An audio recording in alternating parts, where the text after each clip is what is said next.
Hello, everyone. My name is Cameron Hurt, and I'm a member of the Party for Socialism and Liberation here in Los Angeles. Los Angeles has been the site of constant struggle, from the Watts Rebellion of 1965 to the Los Angeles Rebellion of 1992 to long fights for immigrant justice and everything in between. Past experiences are shaping the present. In 2020, we're seeing a reignition of the flame of resistance. Since the world broke into protests after the horrendous video of George Floyd's execution by a Minneapolis officer, every day we've had massive rallies, marches, and protests bringing together people from all walks of life and facing the full brutality of LAPD. We started off last Wednesday supporting Black Lives Matter's rally and march outside of City Hall to demand the firing of corrupt killer cop protecting District Attorney Jackie Lacey. At least 1,000 people showed up that day with signs and energy to match. Turning the clock forward to Saturday, the protest we had was one of the largest I've seen in 3 years of organizing here at Pan Pacific Park in Los Angeles. The mood was supportive, positive, and righteously angry. But the protesters remained peaceful. The bus drivers, postal service workers, and even the broad community were all excited to be a part of the movement. The police came in with their typical brute force, armed to the teeth and firing tear gas at protesters. But this solidarity has put the capitalists and the racists on alert. Just like in the 1960s, a coalition of people of all colors out in the streets means that people have lost faith in the disgusting and deadly order that's being maintained by the police. Places like UCLA's Jackie Robinson Stadium and the LA Convention Center have turned into bases for the operation of repression. Hundreds of arrests have been made, and a curfew has been imposed on Los Angeles every night since Saturday night. In their own words, only folks, quote, traveling from or to work, seeking or giving emergency care, and emergency responders are exempt, unquote. But truthfully, as with when there's no curfew, Black and Latino people on the streets are deemed to commit a crime automatically. We're already under suspicion.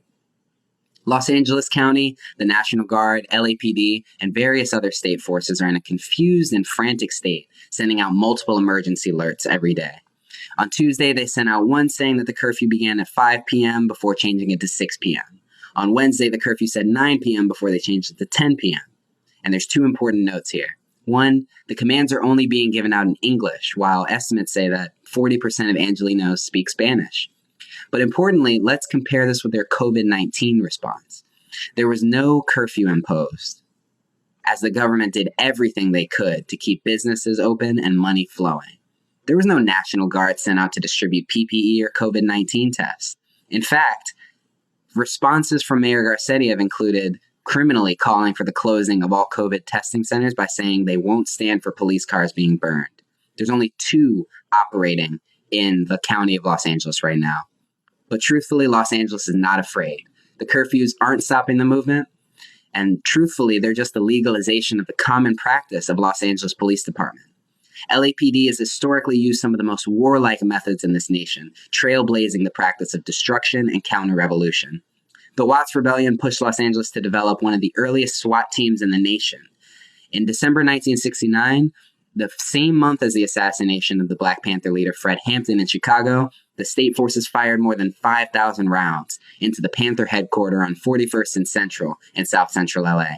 SWAT and the LAPD are designed to spark constant feelings of terror among the people of Los Angeles, and combined with the National Guard, they're only fulfilling the true nature of our system, revealing that for Black people, this country has always been a police state, totalitarian, authoritarian, and whatever other labels are normally saved for countries in the global South.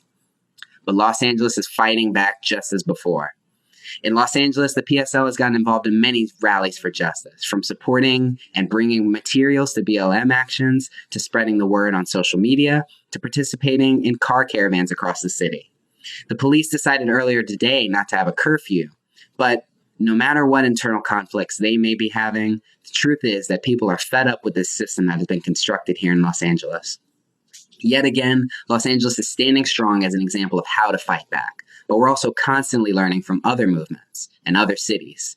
This movement has caught on like wildfire, and the PSL in Los Angeles has the mission of getting involved, bringing strategy, and helping coordinate this struggle so that when the smoke clears, we will still have an organized mass movement ready to build a government for working class people. A socialist government where the killer cops of LA are prosecuted, people's community protection is established, and the vast wealth of this city, this state, and this country go toward meeting the people's needs. Thank you so much.